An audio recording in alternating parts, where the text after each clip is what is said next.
Fala pessoal, tudo bem? Tudo na paz? Sejam todos bem-vindos mais uma vez. Vamos aqui então dando continuidade aos nossos estudos. Hoje faremos um bate-papo breve sobre apendicite.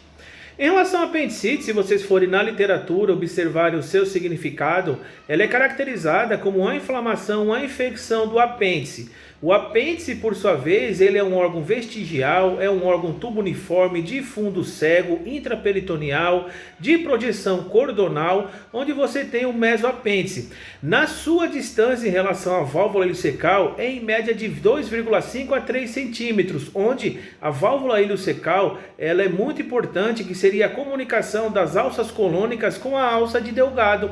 Então, nessa região, ela é muito propícia também a algumas lesões, que precisamos sempre fazer uma avaliação e ficar de olho, com principalmente doença de Crohn, linfoma e tuberculose. Em relação à apendicite, nas suas características, no seu diagnóstico, muitas vezes utilizamos o que nós chamamos de critério ou avaliação de Alvarado, onde você vai fazer uma avaliação em relação aos sintomas, sinais e laboratório, e também pode ter um complemento em relação às imagens, principalmente a ultrassonografia e a tomografia computadorizada. Quando falamos do critério de Alvarado, você vai fazer uma observação em relação, em primeiro lugar, aos sintomas, onde o sintoma você vai ter uma dor que acaba migrando, você vai ter anorexia, náuseas e vômitos. Você vai observar os sinais, onde essa dor ela é mais forte, mais propícia na região inguinal ou fossa-ilíaca direita, onde essa dor ela acaba nascendo na região da cicatriz umbilical e se irradiando para a fossa ilíaca, região inguinal direita.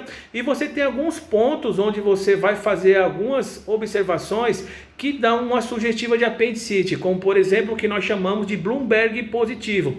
O Bloomberg positivo é uma descompressão rápida e brusca na região que nós chamamos de ponto de McBurney, onde esse paciente vai sentir fortes dores, irritação peritoneal. Já começamos a pensar, a sugerir que se trata de apendicite, ou seja, você vai passar uma linha imaginária pegando na parte anterior superior da crista ilíaca até a cicatriz umbilical e vai dividir em 3 porções: a porção lateral, medial e anterior. A delimitação entre a porção lateral e medial que nós chamamos de ponto de McBurney. Então você faz uma descompressão rápida e brusca na região do ponto de McBurney e esse paciente sente fortes dores, irritação peritoneal que nós chamamos de Bloomberg positivo. Já começa a pensar, a sugerir que se trata de apendicite. Há outros sinais fundamentais que precisamos também fazer avaliação através do sinal de Duff, o sinal de Iron, o sinal da obturatriz. Então é fundamental sempre fazer essas avaliações. Observar também em relação aos sinais que esse paciente pode ter repercussões para a febre, uma febre que não passa de 39 graus. E observar também o laboratório. Laboratório, observar a leucocitose, observar também o desvio à esquerda. Seria a classificação dos critérios de Alvarado.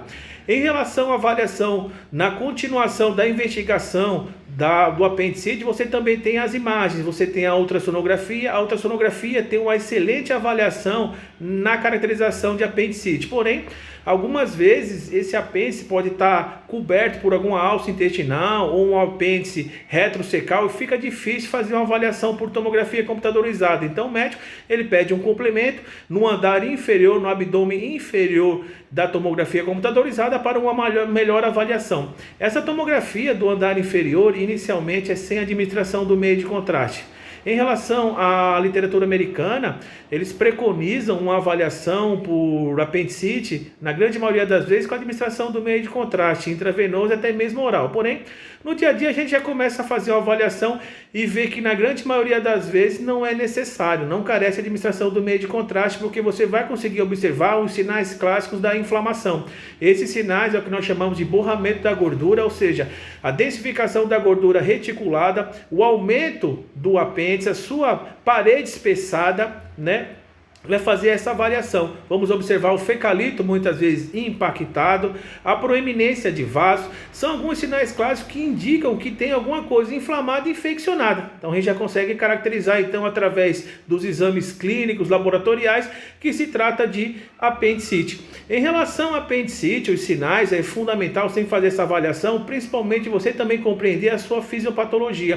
Em relação à sua fisiopatologia, partindo do princípio que o apêndice sai diretamente do do seco, você vai ter o infundíbulo, ou seja, a comunicação do seco para o apêndice. Então, quando você tem uma obstrução em relação a essa comunicação, esse infundíbulo, onde 80% dessa obstrução ela é feita por fecalito e 20% é feita por linfonodos, você tem um conteúdo dentro do apêndice que é produzido na sua parede, essa mucosa não retorna para o seco para ser eliminado. Então, o apêndice vai começar a aglomerar esse conteúdo, essa mucosa vai hiperestender, e o apêndice hiperestendido ele tem um déficit em relação ao seu retorno venoso, ou seja, um déficit em relação ao retorno venoso da parede em relação do apêndice. E isso então começa a ter isquemia, onde predispõe a proliferação de bactérias aeróbicas e anaeróbicas agirem, infeccionando e inflamando, caracterizando então apendicite. Então a gente consegue fazer uma avaliação muito boa em relação aos aspectos das imagens por tomografia computadorizada. Porém, temos que também ter muito cuidado, treinar bastante olho, porque você tem alguns diagnósticos diferenciais. Esses diagnósticos diferenciais podemos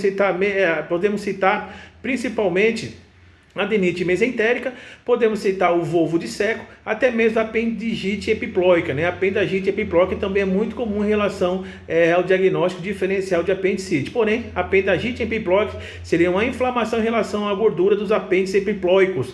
Então, o seu tratamento, ele é, na grande maioria das vezes, um tratamento conservador clínico, diferente do apendicite, que o tratamento é 100% cirúrgico. Então, é fundamental sempre fazer uma avaliação, observar sempre os sinais e sintomas desse paciente, laboratório, os exames complementares de imagem. Então, é fundamental sempre fazer uma avaliação por um todo. Então, seria isso. Muito obrigado pela atenção de vocês e até próximo bate-papo. Tamo junto, é nóis, meus queridos.